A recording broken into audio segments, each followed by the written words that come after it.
And if you start in Leviticus 17, starting in verse 1, we're going to read the first 2 verses here just to give you an idea of what's going on.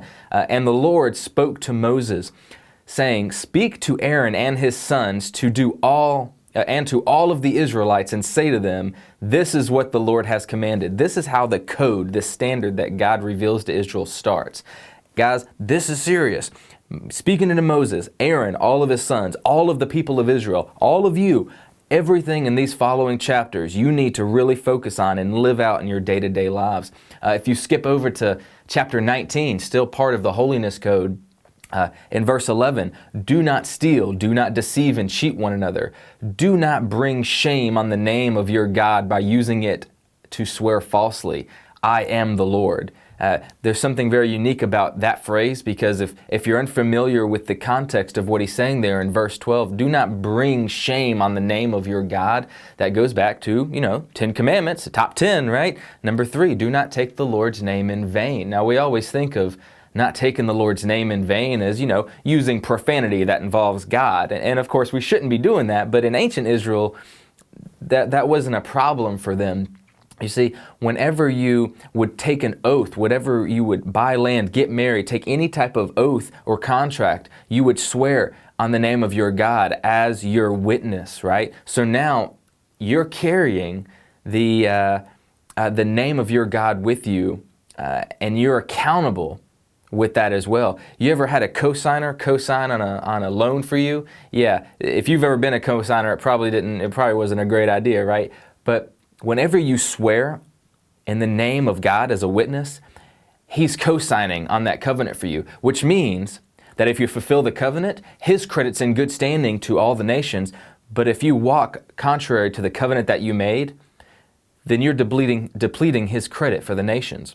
In other words, taking the Lord's name in vain has really nothing to do with physically saying his name incorrectly or making it common.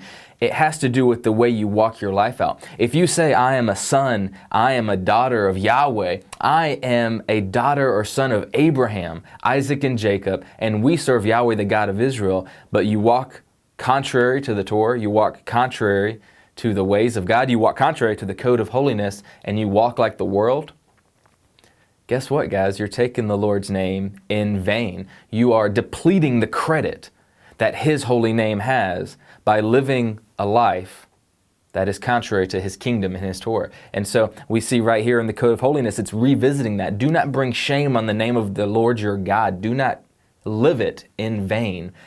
Continuing in verse 13, do not defraud or rob your neighbor. Do not make your hired servants wait until the next day to receive their payment. Code of holiness, it's a big deal, right? Do not insult the deaf or cause the blind to stumble. You must fear your God. I am the Lord. Now I found verse 14 very interesting. So right here, Leviticus 19, verse 14, do not insult a deaf person. Now why is that in there? Because deaf can't hear, and so what it's saying is do not talk about someone behind their back when they cannot hear you. It's a horrible thing. Why would you ever do that to someone who can't hear, to a deaf? I would submit that it goes beyond that. It goes beyond that, so much so that even within the fellowships, don't talk about people behind their backs. We never do that at all, do we? Don't speak about someone behind their backs. Don't insult them when they cannot hear you. If you have something to say to someone, you need to say it to their face. This is the integrity of the Torah. We also see here that do not cause someone blind to stumble. In other translations, it says do not put something in a blind man's path that would cause him to stumble. Can you imagine how cruel that would be, that you see someone who is blind walking down the street and you intentionally put an object in their path to make them stumble just to entertain yourself? Well, Matt, that's absolutely horrible, isn't it though? Isn't it horrible that God actually has to put this in Scripture for us to read? I think this one also goes past the obvious. Of course, we're not supposed to put things before the blind to make them stumble. But what about people who cannot see the truth? What about people who may not have been exposed to the full truth of the Torah? Are we helping them?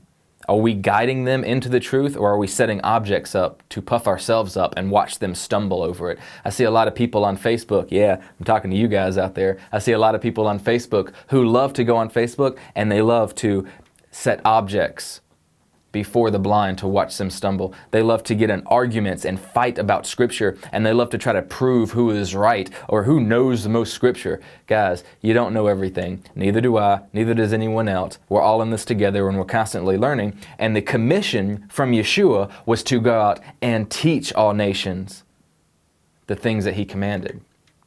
Not to win arguments, not to puff up your pride and prove to everyone that you're right about something that's petty. No, to go out and lead people. You see, there's a difference between teaching people and reaching people. And that's something I've learned over the past few years, is that you cannot teach someone until you reach them. And that should really be our goal, is how can we help those who are blinded? How can we help those who are deaf to come into the truth of our God, the truth of Torah, without putting objects in front of them to stumble?